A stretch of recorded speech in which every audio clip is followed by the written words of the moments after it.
Well, government's COVID-19 restoration plan for the next 12 months is dubbed a Resilient Bahamas, and during his budget communication yesterday, Prime Minister the Most Honorable Dr. Hubert Minnis detailed the plan's 5 main principles and how it will impact Bahamians and residents on all levels. LTV's Munnings takes a closer look tonight at what the Prime Minister describes as a robust, people-focused and visionary plan.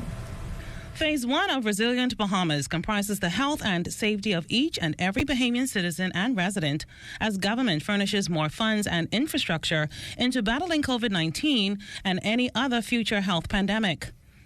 A never-ending supply of food to ensure no one goes hungry is the plan's second component. $25 million has been allocated in the new budget year for the Department of Social Services feeding program, as well as operations of the National Food Distribution Task Force. Since its inception, government has provided $900,000 to the task force that has already assisted more than 76,000 people. Prime Minister the Most Honorable Dr. Hubert Minnis announced in Parliament Monday that government just added $500,000 to the Food Task Force's coffers last week. Complementing that initiative is current government funding for the temporarily laid off, furloughed, or terminated persons due to the COVID-19 pandemic, which comprises Phase 3 of a Resilient Bahamas. A special allocation has been placed in the Ministry of Finance to be able to extend the employment assistance to individuals whose assistance will come to an end of their 13 weeks of unemployment assistance. The benefit will be extended from 13 weeks to 26 weeks.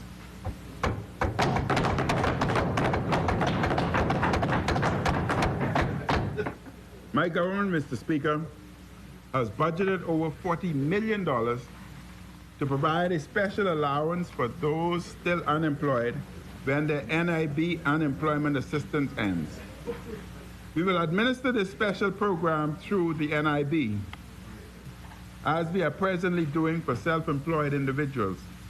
But it is important to point out that this will not be NIB funds, nor NIB assistance.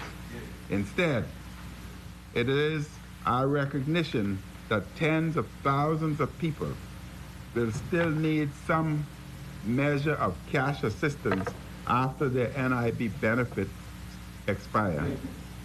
As such, the government is committed to directly assisting these individuals for an additional 3+ months.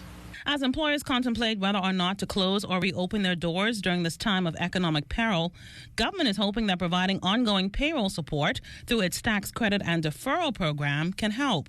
Another plan to keep businesses open is the close to $36 million in business continuity loans and grants to 508 small businesses as part of government's special COVID-19 response. For Bahamian entrepreneurs and small businesses, we have budgeted an unprecedented $55 million in support. We recognize that for many of them, they will continue to need grants and loans to help them weather one of the worst economic periods ever in the history of the Bahamas. We also want to make sure that we are providing sufficient allocation for the new businesses and strategies that will emerge in the aftermath of the COVID-19 pandemic. Part 4 of the plan encompasses increased allocations for capital expenditure to stimulate the economy through construction and investing in infrastructure. I am informed that the groundbreaking for the new airport in Exuma is scheduled for October of this year. This is only the start of what we're doing for Exuma. Work continues to progress for the new airports for Eleuthera and Long Island. I want to say that the same design for Exuma will also be the design for Eleuthera, North Eleuthera. We are investing in our people by expanding the resources set aside for free education at the University of Bahamas and Bahamas Vocational and Technical Institution by some $2 million. The fifth pillar is accelerating government's reform agenda, which includes the digital transformation of government services and the rationalization of state-owned enterprises who benefit from approximately $400 million in government funding every year. Altaviz Munnings, ZNS Network News.